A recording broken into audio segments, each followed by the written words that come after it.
하나님, 오늘 금요 기도회 주님 존전 앞에서 요한계시록 1장 말씀으로 주님께서 우리에게 주시는 위로의 말씀을 함께 나누고자 합니다.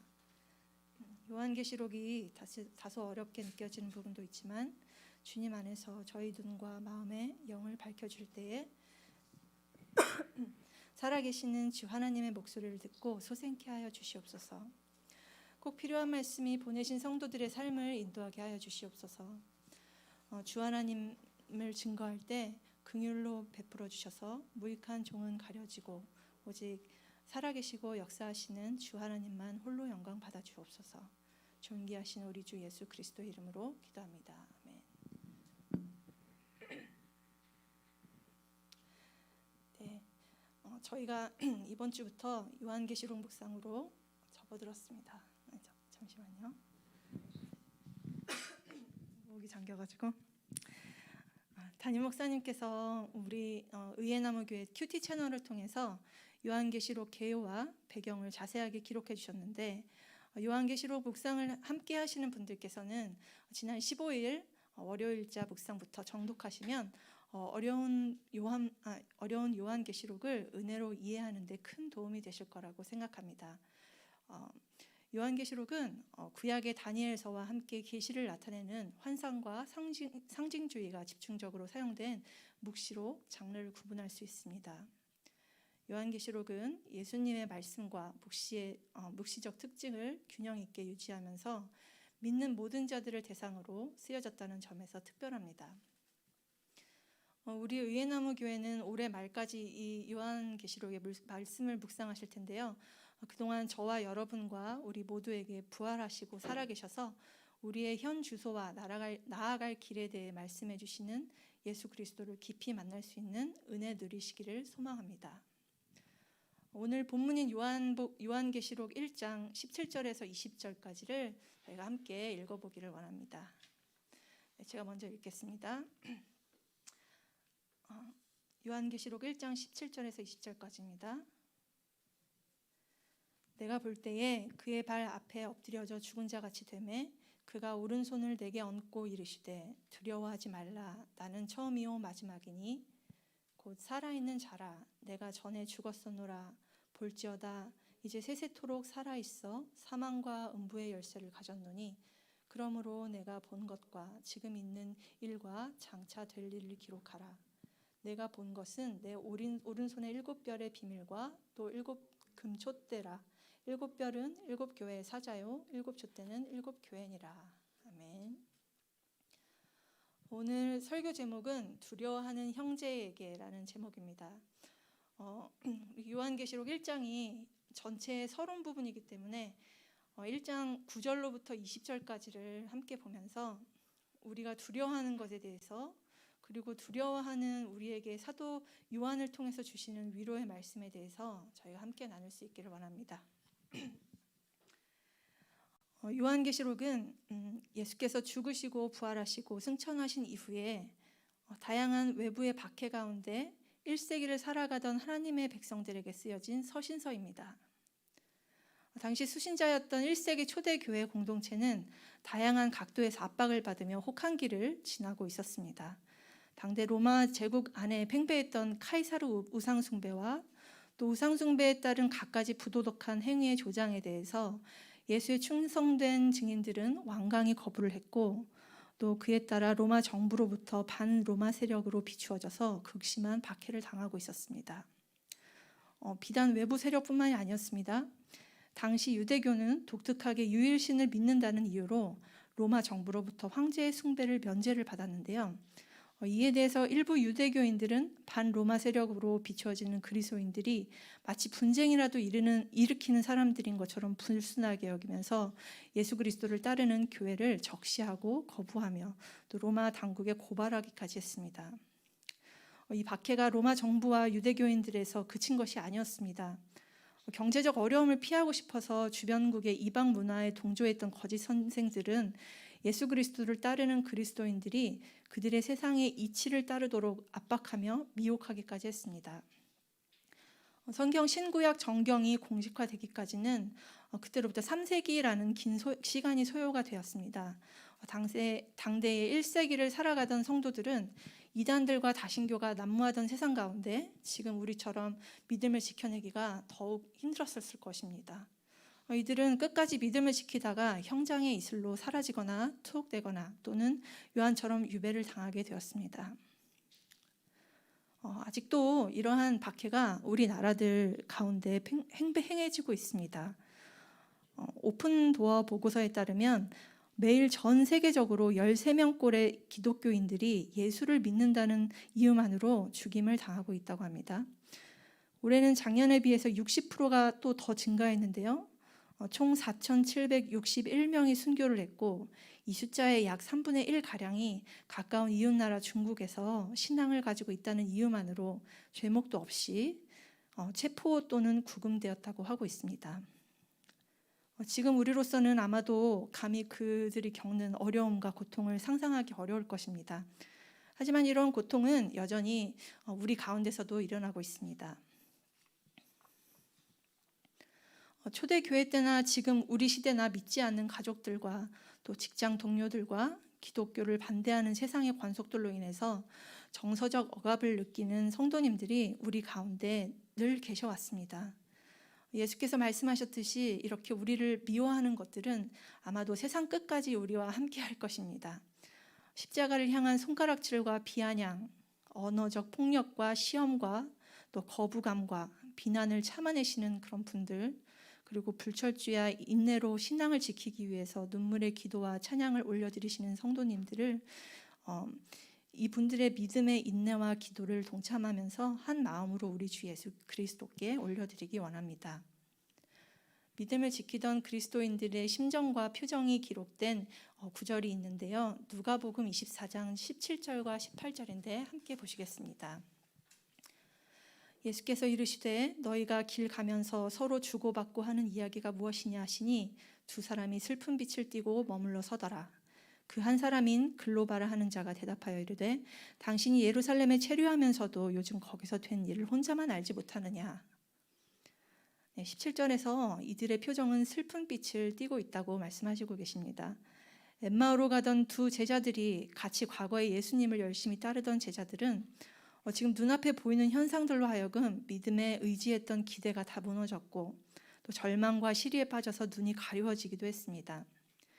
이들의 상심은 너무 커서 자기 옆에서 자신에게 말을 건네던 분이 부활하신 예수님이라는 사실조차 알아채지 못할 정도였습니다. 예수님의 무덤 앞 천사들이 말을 따라서 부활하신 예수님을 만나기 위해서 사실 이 제자들은 예루살렘에서 갈릴리로 가야 했던 여정이었는데요. 이들은 이와 반대 방향인 서쪽 엠마오로 발걸음을 옮길 정도로 예수께서 부활하셨다는 사실을 아주 믿지 못했습니다. 믿음으로부터 마음이 멀어지고 믿음의 눈이 흐려진 형제들의 마음은 그 즉시 패배감과 버림받은 것 같은 느낌, 또 상실감, 패배의식과 같은 두려움이 가득 찼습니다. 그런데 우리 본문에는 외부 세력으로 인해서 믿음이 희미해져가는 두려움과 고난의 시대에 어떠한 환경에도 전혀 흔들리지 않고 성령님 안에 거하며 주의를 지키던 한 인물이 있었습니다. 바로 요한계시록의 저자 사도 요한인데요. 9절에 요한이 자신을 소개하고 있습니다. 오늘은 쉬운 성경 버전으로 함께 읽어보기 원합니다. 이 글을 쓰고 있는 나는 그리스도 안에서 형제된 요한입니다. 우리는 예수님 안에서 하나가 되었으며 고난과 나라와 인내도 함께 소유한 자들입니다. 나는 하나님의 말씀과 예수님에 대한 진리를 전했다는 이유로 반모섬에 갇혀 있는 중입니다. 네, 여기서 사도 요한이 갇혀 있다고 하는 반모섬은 지금의 터키와 그리스 사이 에게해에 있는 수많은 섬들 중 하나라고 하고 있습니다. 이곳은 지금은 관광객들을 유치하는 아름다운 그리스에 속한 섬으로 개발되었지만 당시에는 에베소와 로마 사이 바위와 산으로 덮여 있는 울퉁불퉁한 지역을 가진 무인도라서 정치 범죄자들을 수용하는 유배지로 사용되었었습니다. 도미티안 황제와 권력자들은 요한의 설교 내용이 체제 전복적이라고 해석해서 교회 성장을 막기 위해서 사도 요한을 정치범 수용소에 유배시켰습니다. 요한의 이 나팔 소리 같은 큰 음성을 들은 환상은 주의 날에 일어났다고 말씀하고 계시고 있습니다. 주의 날에 성령에 감동했다는 말은 원어로는 성령 안에 있었다는 말로 성령께서 사도 요한의 전부를 완전히 감싸고 있었으며, 또 요한이 무아지경이라는 말로 묘사할 수 있을 만큼 영적으로 아주 고양된 상태였다는 것을 의미를 합니다. 사도행전 10장의 요바와 또 22장 바울도 오늘 사도 요한과 비슷한 그런 황홀경을 느꼈다고 합니다. 채석장의 돌을 깨는 노동을 하는 유배지를 요한은 하늘의 계시를 받는 영광의 지성소로 삼아서 주의 날을 기억하며 기도하고 보내신 그곳에서 형제들과 함께했던 주의를 기억하면서 기도와 예배를 드렸던 것입니다. 이처럼 사도 요한은 유배된 상황 중에서도 주의를 지키고 성령 안에서 예배드리기를 사모하던 자이지만, 믿음의 형제들에게 쓰는 그의 서신서에서는 자신을 사도라고 소개를 하기보다는 주의 증인, 또 너의 형제, 이렇게 스스로를 칭하고 있습니다. 세상의 직분이나 지위라는 인위적인 장벽을 허물고 스스로를 겸비하는 모습이었습니다. 예수 안에서 겪는 형제들의 환난과 나라와 참음에 함께 동참하고 하나님 나라의 한 권속으로서 파트너 된다는 뜻의 형제, 그리고 코이노니아라는 단어로 자신을 소개하고 있는 것입니다. 요한에게 있어서 형제라는 직분은 자신의 직분이자 또 하나님께로부터 부여받은 자신의 사명이었습니다. 그래서 형제들과 공동 운명에 놓여 있는 자라는 것을 현재 서신서에서 밝히고 있는 것입니다. 우리들도 주님 안에 있는 성도들을 부를 때 내 형제, 내 자매 이렇게 부르기도 하죠. 이 호칭은 들을 때 우리에게 소속감을 확인을 시켜주고 또 혼자가 아니라는 공동체적인 뜻을 내포를 하기 때문에 들을 때마다 위로를 선사하곤 합니다. 어려운 길, 또 막막하고 두려운 길, 또 답이 정해지지 않은 길, 또 알 수 없는 길, 이런 인생길들을 홀로 지나가야 되는 것이 아니라 같은 곳을 바라보는 사람들과 함께 기쁨과 찬양으로 수놓아서 하나님께 올려드리며 걸어가는 그 설레임, 그것을 함께하는 나의 파트너, 나의 동역자라는 뜻이 바로 이 형제라는 단어에 농축되어 있는 것입니다. 오늘 본문인 17절을 보니까 유배된 요한이 성령 안에 있던 중 그리스도의 형상을 보았다고 말하고 있습니다. 그리고 그리스도의 형상을 볼 때 요한이 엎드려져 죽은 자 같이 되었다고 말하고 있습니다. 17절을 잠깐 함께 보시겠습니다.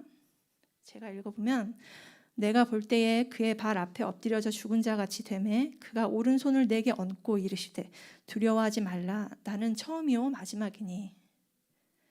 현현하신 하나님 앞에서 두려움에 떨며 엎드리고 있는 요한의 모습은 사실 요한계시록 19장과 22장에서도 나타나고 있습니다.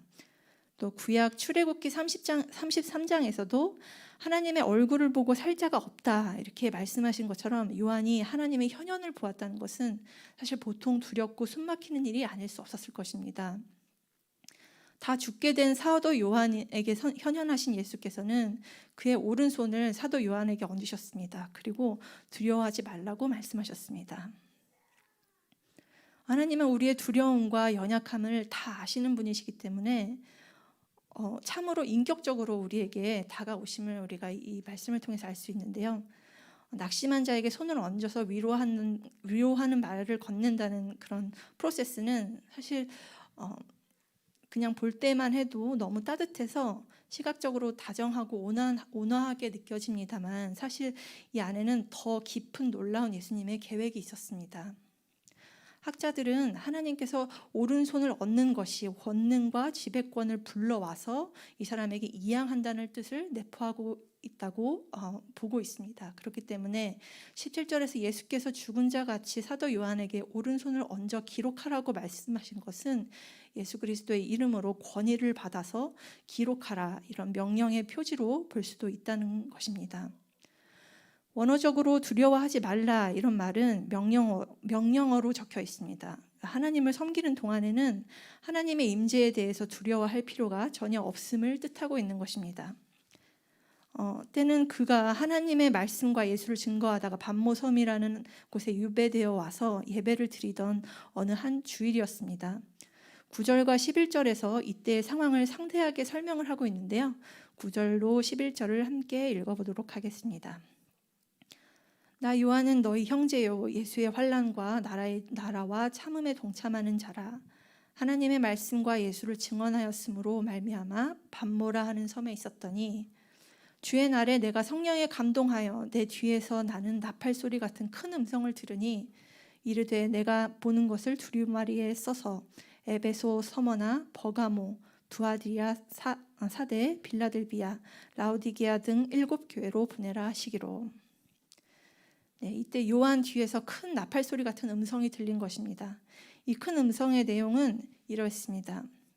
요한에게 특정 지역의 7 교회들을 지목을 하시면서 그의 보는 것을 책에 써서 보내라는 그런 명령이었습니다. 이 7 교회가 위치한 도시들은 다른 지역으로 갈 때 거쳐야 되는 자연적인 교통의 중심지로 그 지역을 연결하는 일종의 내부순환로 같은 역할을 하는 그런 지역이었습니다. 그래서 큰 나팔 소리 같은 음성이 뒤에서 들려왔다는 것은 그저 환상이나 비유와 같은 것이 아니라 실제로 청각적으로 나타나는 분명한 확실한 소리라고 학자들은 이야기하고 있습니다. 요한은 소리가 들린 쪽으로 몸을 돌이켜서 보았습니다. 그 큰 나팔 소리 같은 음성의 형상이 오늘 본문의 12절에서 16절까지 잘 묘사되고 있는데요. 제가 한번 읽어보겠습니다.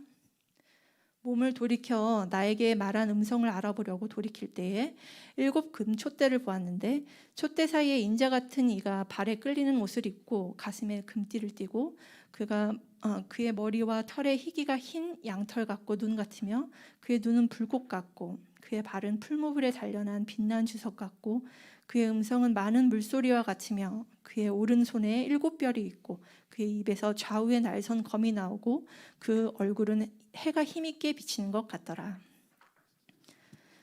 요한이 몸을 돌이켜서 보았더니 7 금촛대와 인자 같은 이가 보였습니다. 원어로 에페스트라 블레페인이라고 이렇게 적혀 있는데요. 이건 보기 위해서 돌이켰다는 그런 동사입니다. 그래서 돌이켜 보는 행위를 나타낼 뿐만이 아니라 세상의 역사가 끝나고 또 하나님의 계획이 새로운 비전으로 펼쳐지는 순간으로 교회의 전환점을 나타내는 그런 표지로 사용되기도 한다는 것입니다. 20절을 함께 보겠습니다. 내가 본 것은 내 오른손에 7 별의 비밀과 또 7 금촛대라. 7 별은 7 교회의 사자요 7 촛대는 7 교회니라. 20절은 큰 소리로 명령하시는 그리스도께 돌이켰을 때 이제 그리스도를 믿는 교회가 새로운 전환점을 볼 수 있게 된 점을 깨닫게 되었던 것 같습니다. 12절에서 16절까지는 천사를 통해서 전달받은 여러 상징들에 대한 의미가 해석이 되어 있습니다. 12절의 금촛대라는 말은 소아시아 7 교회를 뜻하고요. 또 그리스도께서 항상 몸된 교회 가운데 계신다는 것을 상징하고 있습니다. 솔로몬 왕은 열왕기상 7장에서 성소 향단 양쪽 편에 금촛대를 5개씩 비치하였는데 오늘 요한계시록 1장 본문에서는 이 7 금촛대 사이에 인자 같은 이가 위엄 있는 모습으로 계신다고 말씀하고 있습니다. 발에 끌리는 옷과 또 가슴에 금띠의 환상은 예수님의 위엄 있는 대제사장직 기능을 나타내고 있고요. 또 백발을 통해서 존경과 지혜를 형상화하였습니다. 불꽃 같은 예수님의 눈은 역사의 전체를 통치하시는 자로서 꿰뚫어보는 통찰력을 표현하고 있는 것입니다. 주석 같은 그리스도의 발, 이거는 원어상으로는 풀무불에서 타고 있는 동 이렇게 나온다고 하는데요. 이 많은 물소리와 같다는 표현처럼 폭포수와 같은 경이로운 힘과 관련이 있는 말입니다. 7 별은 곧 7 교회의 천사를 나타내는데요. 주님은 이미 승리하신 주의 권능으로 오른손으로 주의 교회의 천사들과 교회들을 구속하시며 친히 다스리심으로 교회 가운데 지금 우리 가운데 승리를 이루어내고 계신다는 사실을 분명히 가르치셨습니다. 이 환상적인 상징들로 나타난 예수님의 모습은 선지자, 제사장 그리고 왕으로서의 예수님의 삼중직을 묘사한 것이라고 학자들은 이야기하고 있습니다. 눈부신 빛 가운데 제사장 옷을 입고 눈같이 흰 머리와 불꽃 같은 눈 그리고 주석 같은 다리와 우렁찬 음성을 가지신 이의 위엄 아래에서 요한은 그 자리에 엎드려져서 죽은 자같이 될 수밖에 없었습니다. 예수께서는 그의 종된 사도 요한에게 천사를 보내셔서 그의 소유된 백성들에게 직접적으로 자신을 계시하시고 또 묵시와 예언을 책으로 기록하라고 명령하셨습니다. 예수께서는 교회된 성도들이 다시 오실 그리스도를 맞이하는 데 합당한 삶을 살 수 있도록 강건케 되기를 진심으로 바라시면서 가르치셨던 것입니다. 이것이 너무도 중요했기 때문에 그의 종 사도 요한에게 천사를 보내셔서 직접적으로 현현하셨고 또 약속된 시간이 도래하면 지체 없이 반드시 속히 일어날 일들에 대해서 계시를 하신 것입니다. 주님께서는 그의 백성들이 악의 세력에 대해서 박해를 받고 또 고통을 받는 이 괴로운 현실 속에 있다 하더라도 궁극적으로는 최종적으로는 알파와 오메가 되시는 예수 그리스도의 승리 안에서 초대된 인생이라는 사실, 그 길에서 스스로 떠나지 않는 한 주님께서 버리지 않으실 것임을 확인시켜 주시고 계시는 것입니다. 우리에게 이것을 확인시켜 주시는 분은 누구십니까? 오늘 본문 18절과 19절을 보면 그 대답이 나와 있습니다. 곧 산자라 내가 전에 죽었소노라 볼지어다 이제 세세토록 살아있어 사망과 음부의 열쇠를 가졌노니 그러므로 내가 본 것과 이제 있는 일과 장차 될 일을 기록하라. 18절에서 주님께서는 전에 죽으셨고 부활하시어 이제 영원히 사시며 사망과 음부를 주관하신다고 말씀하고 계십니다. 그리스도의 영원성은 절대 불변합니다. 18절에서 알파와 오메가이시며 창조주이신 하나님께서 사망과 음부의 열쇠를 가지고 죽음까지 통치하신다고 그렇게 말씀하고 계십니다. 열쇠로 강조가 된 이유는 유대 사상과 헬라 사상을 따라서 묘사하신 것으로 시편 9장에서 말씀하시는 사망의 문에 들어갈 수 있는 권세를 말씀하고 계시는 것입니다. 시편 9편 13절을 기도하는 마음으로 우리가 좀 다 같이 함께 읽을 수 있으면 좋겠습니다. 함께 읽어보겠습니다. 여호와여 내게 은혜를 베푸소서. 나를 사망의 문에서 일으키시는 주여 나를 미워하는 자에게서 받는 나의 고통을 보소서. 아멘. 네, 예수께서는 이 시편 말씀을 통해서 그리스도 자신의 교회들 가운데 계시며 교회들의 시련과 승리와 또 실패를 다 알고 계신다고 말씀하고 계십니다. 우리 삶 가운데 심장을 쪼려오는 다양한 방식의 억압들에도 불구하고 우리가 소망의 끈을 놓지 않을 수 있는 이유는 우리를 구속하신 십자가 복음이 우리 안에 살아계시기 때문임을 믿습니다. 주님께서 우리 죄를 위해 죽으신 후에 다시 부활하셔서 세세무궁토록 살아계시다는 것이 사실이 아니라면 교회의 존재의 가치는 아마도 없을 것입니다. 인생의 고통과 핍박, 삶과 죽음, 그리고 죽음 이후의 나라, 이 모든 것이 영원토록 무궁하신 그리스도의 권세 아래에 있는 것입니다. 이런 주 예수 그리스도께서 우리의 주님 되시며 또 우리가 그 안에 거한다면 사도 요한도 또 우리도 죽음을 포함한 그 어느 것도 두려울 것이 없음을 믿으시기를 바랍니다. 사도 요한도 세상의 관점에서 볼 때 사실 유배지에 있어서 언제 죽게 될지 모르는 불행한 상황 가운데 있었습니다. 하지만 하나님의 관점에서는 그 불모지에 반모라 하는 섬 또한 세상 그 어느 누구도 경험할 수 없는 영광의 그리스도를 대면한 성스러운 장소였던 것입니다. 주님께서는 요한계시록 말씀을 통해서 먼 미래적인 예언만 전하시는 것이 아니고 현재 매우 직접적으로 교회와 저와 여러분들 한 분 한 분을 꼭 붙잡고 계십니다. 여러분은 이런 악수 방법을 아십니까? 악수를 이렇게 하는 거죠. 한쪽 팔을 잡고 또 이쪽 팔은 이쪽 팔을 잡고 이렇게 잡을 때 예수님께서 나의 팔을 이쪽으로 잡으시고 또 내가 예수님의 이쪽 팔을 잡으시고 이런 악수 방법입니다. 우리가 연약해서 엠마오로 가는 제자들처럼 낙심하고 또 어느 순간 예수 그리스도를 믿는 순간을 놓쳤을 때, 우리가 주님의 팔을 이렇게 잡고 있다가 놓쳤을 때라도 영원하신 예수님께서는 우리의 손을 절대 놓으시는 분이 아니십니다. 사랑하는 그리스도 예수 동역자 여러분, 또 혹시 나의 관계와 상황 가운데 마음이 캄캄하고 또 눈과 귀를 막아 짙은 안개 가운데 묶여 있다고 느끼시는 분이 계신가요? 이것들이 나의 믿음을 흔들고 있다고 생각하십니까? 또는 그런 분들이 주변에 계시다면 주님께서 그 안에 그리스도의 계시를 알게 하시려고 내게 그 한 사람을 붙여주셨을 줄을 믿고 따르기를 기도합니다. 사도 요한과 같이 그 사랑을 그리스도 예수 안에서 나의 보내신 형제에게 사망과 음부의 열쇠를 가지시고 승리하신 예수 그리스도의 승리의 기쁜 소식을 전하는 특권의 삶을 누릴 수 있기를 예수 그리스도 이름으로 축복합니다. 네, 함께 기도하기 원합니다.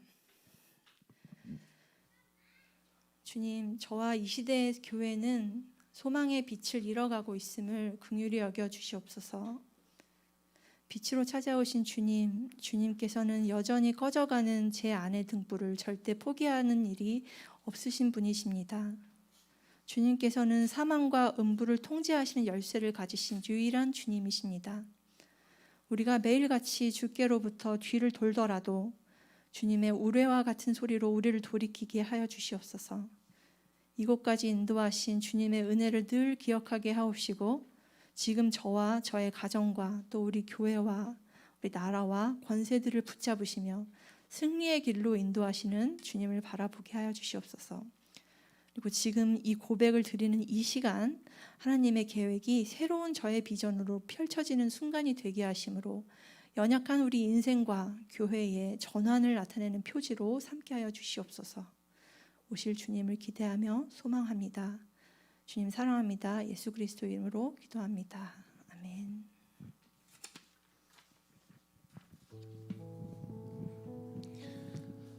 주신 말씀 우리가 또 기억하면서 우리 찬양하면 좋겠습니다. 예수 나의 치료자. 우리 함께 찬양하겠습니다.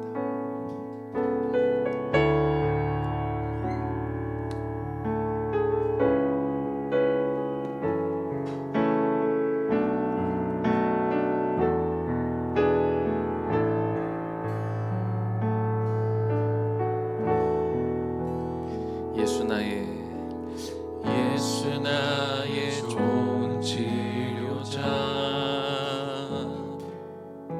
그의 눈이 머무는 곳은 나의 슬픔과 고통, 고개를 들어 그의 눈을 볼 때에 난 알았네. 예수 나의 좋은 치료자.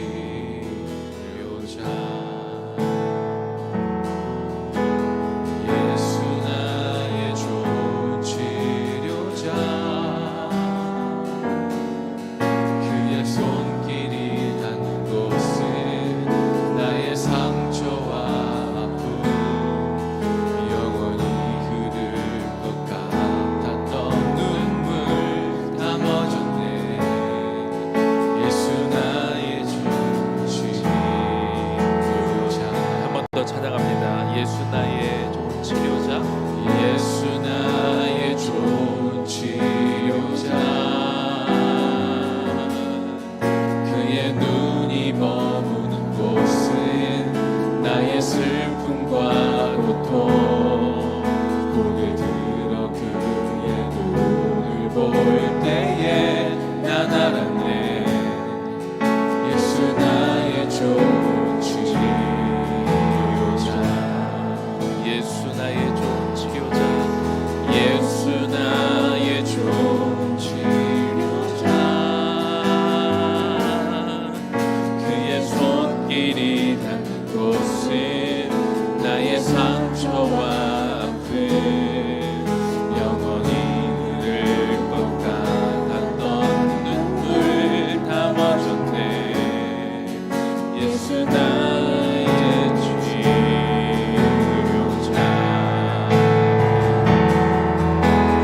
나 노래하리라. 전한 나를 돌아보시 구세주를 찬양해. 나를 더는 곳까지 손 들리라.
또 이번 주에 요한계시록을 묵상하면서 이런 생각들을 좀 해보았어요. 사도 요한이 얼마나 외롭고 힘들었을까.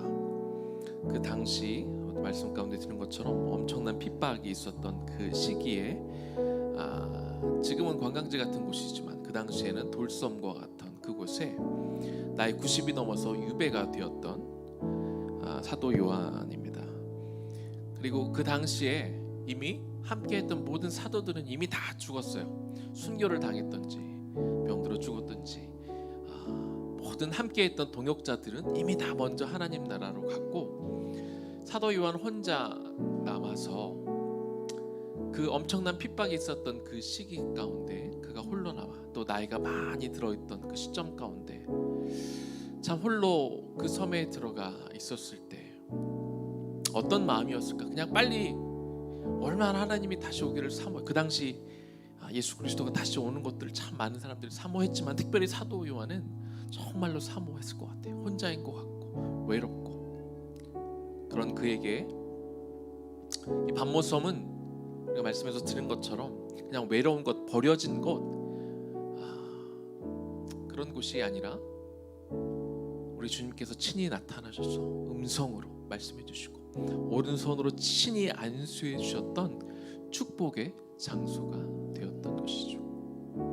그가 끝까지 믿음을 붙들고 나아갔을 때 그는 혼자였던 것 같지만 결국 주님께서 사도 요한과 함께 해주셨고 또 홀로 남아있던 그에게 친히 안수해 주심을 통해 그에게 정말 이 위대한 이 계시록의 이 마지막 하나님의 말씀을 대언할 수 있는 그것을 볼 수 있고 적을 수 있고 기록해서 남을 수 있는 그런 특권을 허락해 주신 것이죠.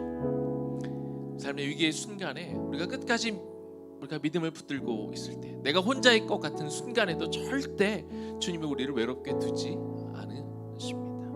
매 순간 모든 순간 우리가 있는 모든 곳에 주님께서 우리와 함께 하시고 우리의 마음을 붙들어 주시고 있는 것이죠. 이 시간 하나님 앞에 기도합시다. 주님, 어떤 때에 내가 혼자 있는 것 같고 나를 돕는 사람이 없는 것 같고 때로 하나님조차 나를 멀리하는 것 같은 그런 마음이 들었을 때 사도 요한도 그런 마음이 들었을 때 하나님께서 당신의 전능하신 오른손으로 그를 만지시고 그의 마음을 위로하시고 그에게 놀라운 것들을 보여주었던 것처럼 하나님 이 시간 친히 오셔서 내 머리에 안수하여 주시옵소서. 내 어깨에 손을 얹어 주시옵소서. 하나님의 놀라운 능력이 내 안에 들어와 주님 말씀하시는 그 음성 하나님 그것이 우레와 같은 음성으로 나에게 들리기를 원합니다. 하나님 모르겠습니다 안 들립니다가 아니라 하나님 이 시간 가운데 주님 친히 찾아와 주셔서 내 귀에 들리는 것처럼 그래서 하나님 우리가 엉뚱한 곳을 향해 있다가도 하나님 사도 요한처럼 우리가 고개를 돌려 하나님 우리의 몸을 돌려 하나님께로 향하며 주님께서 말씀하신 것들을 나도 듣게 하여 주옵소서 하는 마음으로 주님의 이름 한번 부르며 기도하며 나아갑니다. 주여 하나님 이 시간 기도합니다. 아버지 하나님 이 시간 하나님 사도 요한이 얼마나 외롭게 힘들었었을까요? 하나님 그 핍박에 극심하던 그 시대 가운데 그 시기에 하나님 그는 홀로 반모섬에 유배되어 하나님 외롭게 있었습니다. 함께했던 모든 동역자들이 이미 순고하며 정말 하나님 앞에 갔을 때 그는 홀로 남아 끝까지 남아 있었습니다. 외롭고 정말 절망적이었을 것입니다. 당시 많은 사람들이 예수님이 안 오시는 거 아닌가, 우리가 속은 것이 아닌가, 정말 주님이 계신 것일까 의심하는 그 순간 하나님 그 순간에 사도 요한은 하나님 그 외로웠던 그 순간에 그곳에서 주님 앞에 나아갔을 때 주님께서 임하셨고 그의 오른손으로 전능하신 손으로 그를 만드시고 안수해 주신 것들을 바라보면서 주님 이 시간 간구합니다. 우리 성도님들의 그 머리 가운데 오늘 이 시간 친히 안수하여 주시옵소서.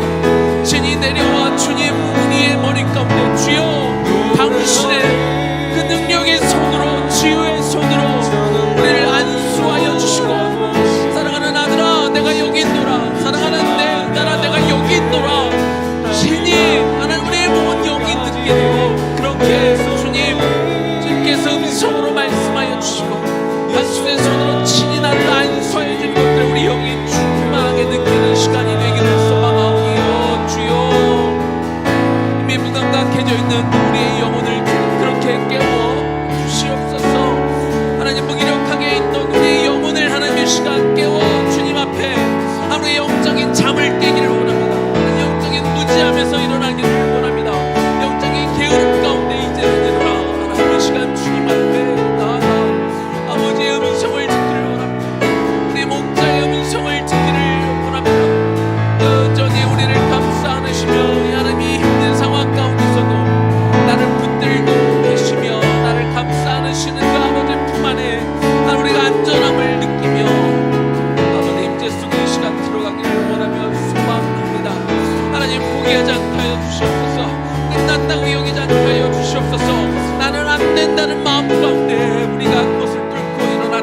일어나기를 원합니다.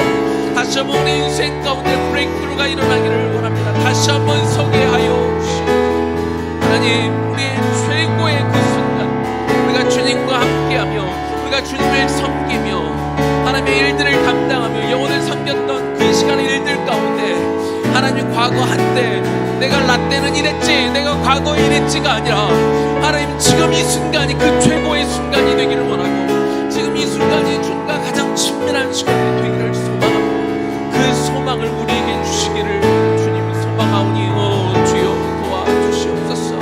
하나님, 그 마음 주님 앞에 서야겠습니다. 하나님, 주님 앞에 우리가 나와야겠습니다. 주님, 우리 영혼이 그 갈급한 심령으로 이 시간 나오게 하여 주시옵소서. 주님께 나와 주목하게 하여 주시옵소서.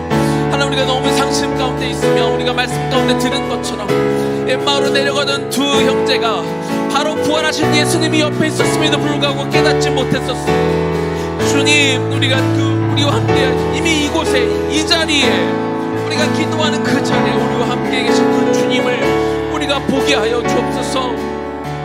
주님 말씀하시는 그 음성을 듣는 시간이 되기를 이 시간 소망하며 기도하오니 주여 도우시옵소서. 주여 도우시옵소서. 주여 우리 영혼을 깨워주시옵소서. 잠자는 우리 영혼을 깨워주시옵소서. 다시 한번 일어나게 하여 주시옵시고 오늘도 하나님의 순간 우리가 함께 하셨던 그 주님으로 인하여 다시 한번 우리 영혼이 안전함을 느끼기를 원하며 기도하오니 주님 도와주시오. 주여 도와주시오. 우리 한 번 더 기도합니다. 우리에게 주님이 계시지만 그 주님을 느끼지 못하는 우리 형제 자매들에게 우리가 그들을 정말 주님 앞으로 이끌어낼 수 있는 형제 자매가 또한 되어 주었으면 좋겠습니다. 정말 주님이 이 시간 필요한 분들 있을 겁니다. 여러분의 가족일 수도 있고 여러분의 이웃일 수도 있고 누가 되었건 주님께서 떠올려 주시는 그분을 향해 우리가 그분을 정말 축복하는 심령으로 정말 하나님의 그 은혜와 축복을 마음껏 부어주겠다는 그런 마음으로 좀 우리가 강력히 중보했으면 좋겠습니다. 그들을 이름을 불러가며 주님, 그들을 다시 일으켜 주옵소서. 다시 그 영혼이 살아나게 하여 주시옵소서. 주님, 하나님, 잠자는 그 영혼을 하나님 깨워 흔들어 그 영혼이 다시 살아나 하나님, 메아른 해골과 같은 그곳에도 우리가 예수의 하나님 말씀을 배우며 우리가 보았던 것처럼 그 마른 뼈가 다시 일어나 군대로 하나님 서게 하여 주시옵소서. 하나님의 영광을 나타낼 자라 일컬음을 받게 하여 주시옵소서. 그들의 이름을 부르며 기도하며 나아갑니다. 주님의 이름 한번 부르고 기도하겠습니다. 주여, 하나님 이 시간 기도합니다. 하나님, 우리 가족들의 이름을 부르며 이 시간 기도합니다. 하나님, 그 형제의 하나님 그들이 여겨 주시옵소서. 하나님, 저와 아픔 속에 잠겨있는 그 영혼들을 향해 하나님이 그 영혼의 이름을 부르며 이 시간 기도합니다. 주님, 하나님, 그 영혼이 계시옵소서. 하나님, 일으켜 다시 일어나기를 원합니다. 일어나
예수 나의 치료자, 예수 나의 치료자, 예수 나의 치료자.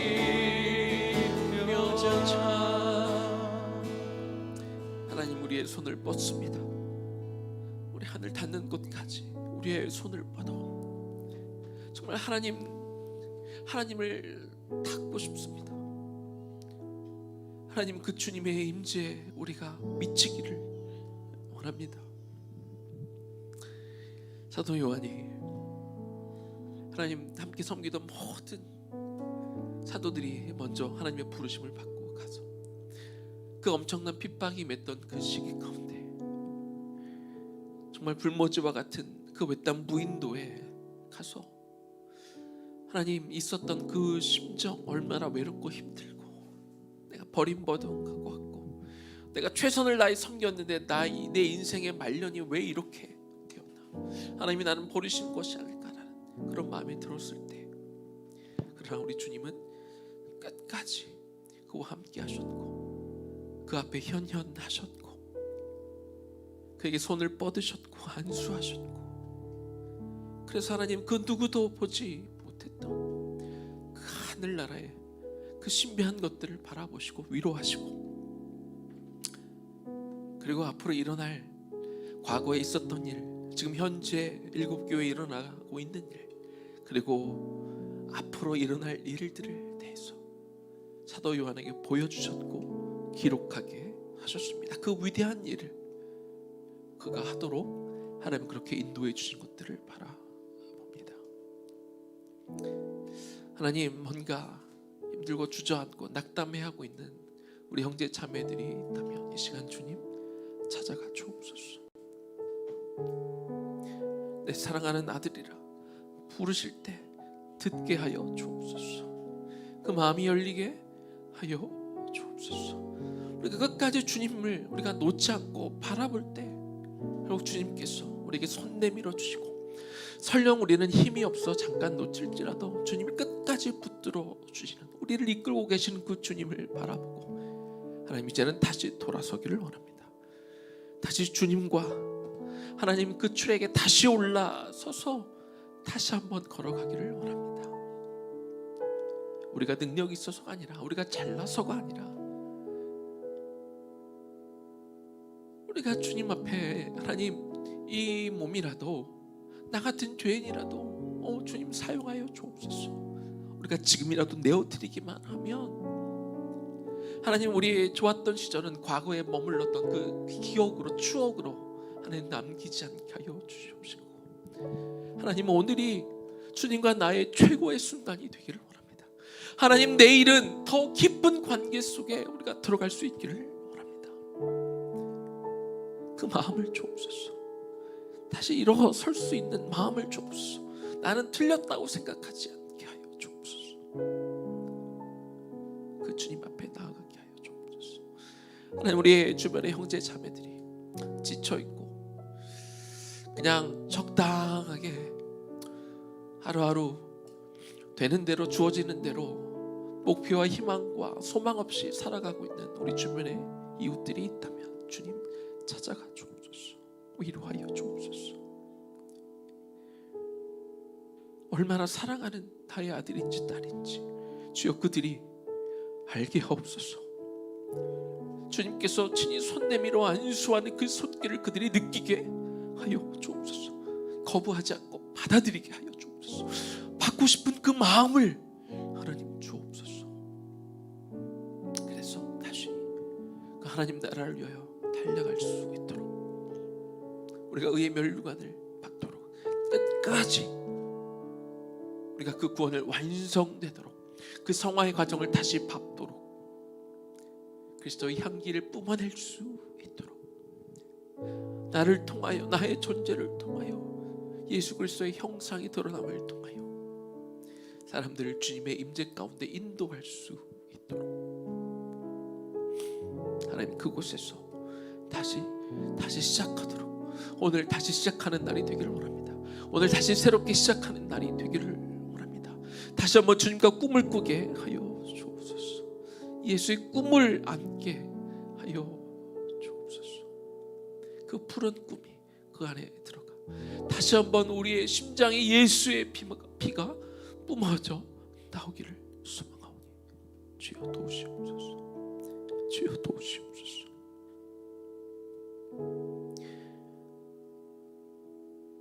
주님의 손길을 기다립니다. 주님,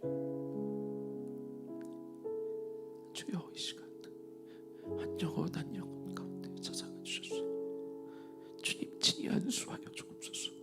성령님, 이곳에 계신 성령님, 우리 한 명 한 명의 영혼을 이 시간 만져 주시고 안수하옵소서. 안수하옵소서. 안수하옵소서.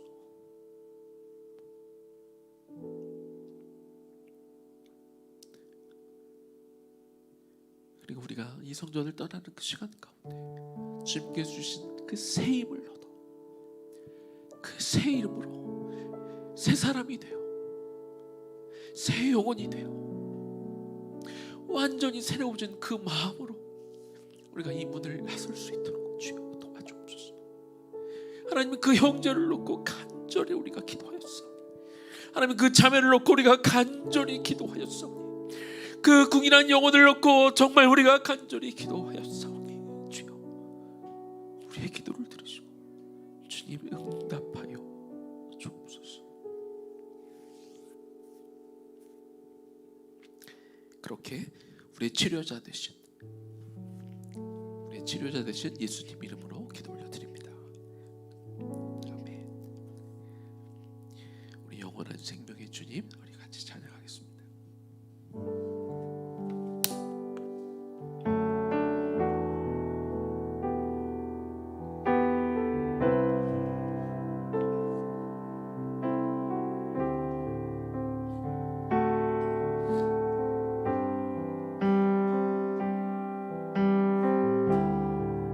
영원한 생명의 주님, 영원한 생명의 주님,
눈을 감고 상상을 해보십시오. 하나님의 그 지성 속 가운데 우리가 들어가는 것들을 좀 우리가 생각해보며 상상해보며 하나님의 깊은 임재 가운데 하나님 내가 들어갑니다. 그리고 그곳에서 우리가 마치 다윗이 고백했던 것처럼 주님 내가 한 가지 평생의 소원이 있는데 그것은 내가 하나님의 성전에 머물며 그 지성소 가운데 내가 거하며 주님의 아름다움을 찬양하며 주의 그 아름다움을 사모하기를 내가 소망합니다. 주님 내 평생에 주님의 이름을 높이기를 원하며 하나님의 이름을 높이며 드높이며 찬양하며 그 마땅히 드려질 경배와 찬양을 올려 드릴 때 주어지는 그 평온과 기쁨 가운데 내가 거하기를 원합니다 하는 마음으로 하나님 우리 주님 앞에 기도하며 그 임재 가운데 들어가는 시간이 되겠습니다. 기도하겠습니다. 하나님 이 시간 하나님 그 지성 가운데 우리 영이 들어 주님 그 임재 가운데 이 시간 내가 들어갑니다. 하나님 그 안에 그 주님의 앞 그 현현 앞 그 주님의 그 시간 들어가 주십니다. 그리고 주님 앞에 이 시간 엎드려 하나님 앞에 다윗이 고백했던 그 고백이 이 시간 내 고백이 되기를 소망합니다. 하나님 우리가 내 영혼을 기쁘게 하고 나를 만족하게 하겠습니다. 이 시간 그 하나님의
우리의 영혼을 하나님 앞에 올려드립니다.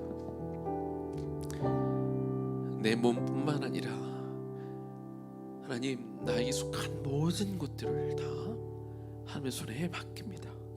내 전부를 내어드립니다. 주님의 것입니다. 나는 당신의 종입니다. 당신 나의 주인이십니다. 주님이 나의 왕이십니다. 철저하게 하나님의 통치와 다스림을 우리가 구하며, 하나님, 우리가 이 시간 바짝 엎드려 왕 되신 그 주님 앞에 엎드려 당신이 날 다스리시고 내 삶의 모든 부분 하나하나, 내 삶의 모든 영역을 친히 다스리시고 인도해 주시기를 소망합니다. 인간적으로 구했던 모든 것들 이 시간 다시 한번 내려놓습니다. 하나님, 나의 욕심도 내려놓고 심지어 나의 무기력도 내려놓습니다. 내가 못할 것 같다는 마음도 내려놓습니다. 나에게 소망 없다고 생각했던 마음조차 내려놓습니다. 그것도 교만입니다. 그것도 하나님을 신뢰하지 못하는 죄이지요.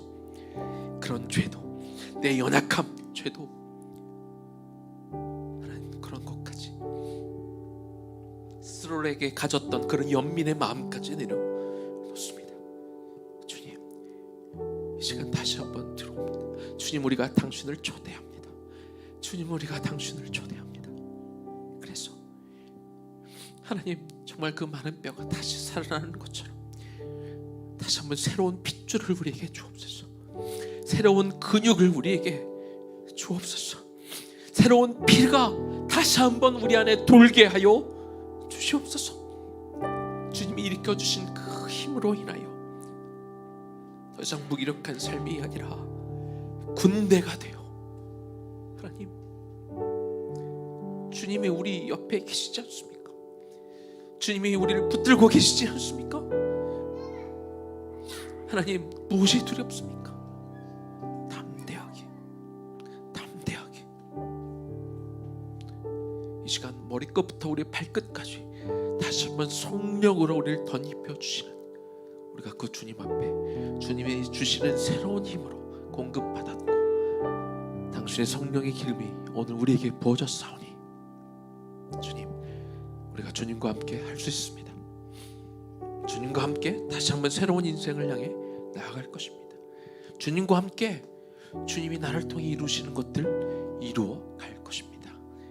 내가 용기를 내서 한 발짝 걸어갈 때 주님이 나와 2인 삼각을 하듯 우리 손을 붙들어 주시고 우리의 발을 같이 묶어 주시고 함께 걸어가게 될 줄로 믿습니다. 그렇게 가치 있는 인생, 주님과 함께하기에 빛나는 그 인생, 그런 삶을 주님 허락하시는 그 순간까지, 마지막 그 순간까지, 주님이 내 마지막 호흡을 허락하시는 그 마지막 그 순간까지 그 길을 묵묵하게 걸어갈 수 있는, 끝까지 걸어갈 수 있는 우리 모두 되게 하여 주옵소서. 우리 모두 되게 하여 주옵소서. 예수님 이름으로 기도 올려드립니다. 아멘.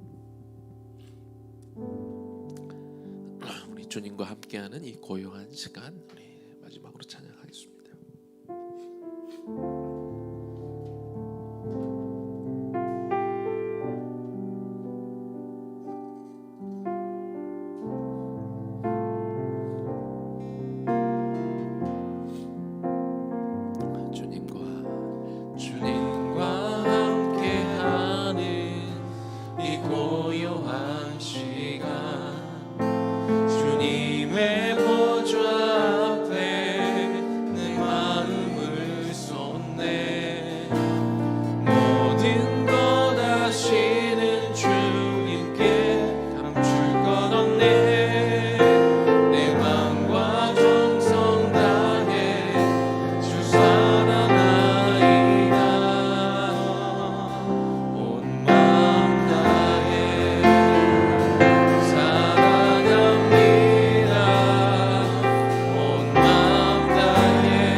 나 염려하지 않아도 냈을 것 아시니 나 오직 주의 얼굴 구하게 하소서. 다 이해할 수 없을 때라도 감사하며 날마다 순종하며 주 따르오리다. 온 마음 다해 사랑합니다. 온 마음 다해 주 알기 원하네. 내 모든 삶 당신 것이니 주만 섬기리. 온 마음 다해 온 마음 다해 온 마음 다해 사랑합니다. 온 마음 다해 주 알기 원하네. 내 모든 삶 당신 것이니 주만 섬기리.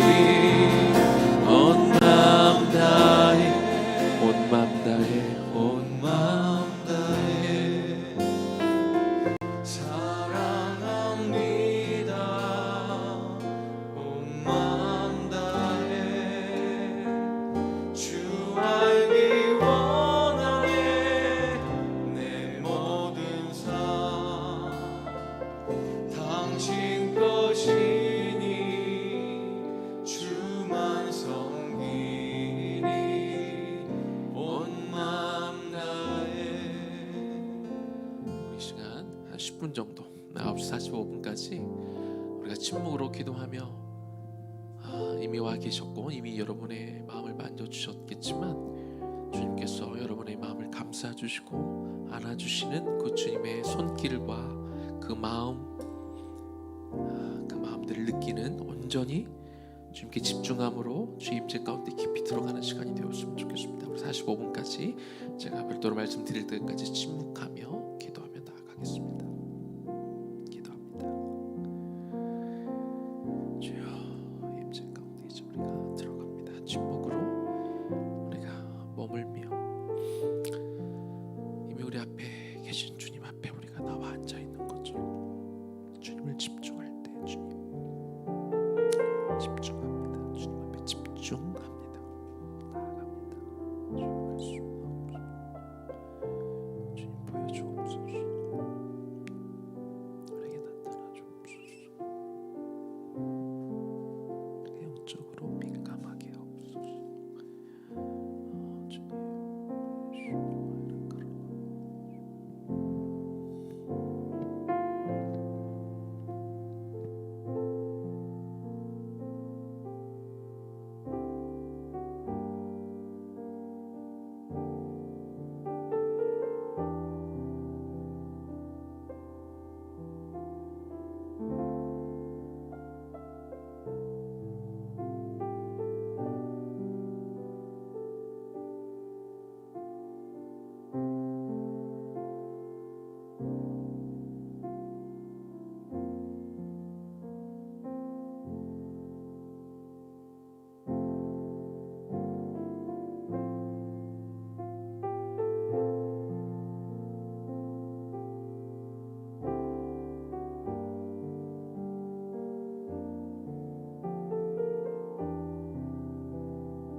10시까지 우리 개인적으로 가지고 나온 기도 제목들을 가지고 하나님 앞에 나아가도록 하겠습니다. 기도하겠습니다.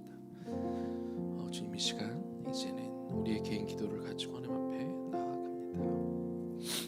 하나님, 내 개인의 소망들을 가지고 하나님 앞에 나아갈 때 주님, 우리의 기도가 하나님 앞에 상달되어지기를 소망합니다. 하나님, 우리의 기도가 하나님 앞에 들어가기를 소망하며 기도하오니 주님 도와주옵소서.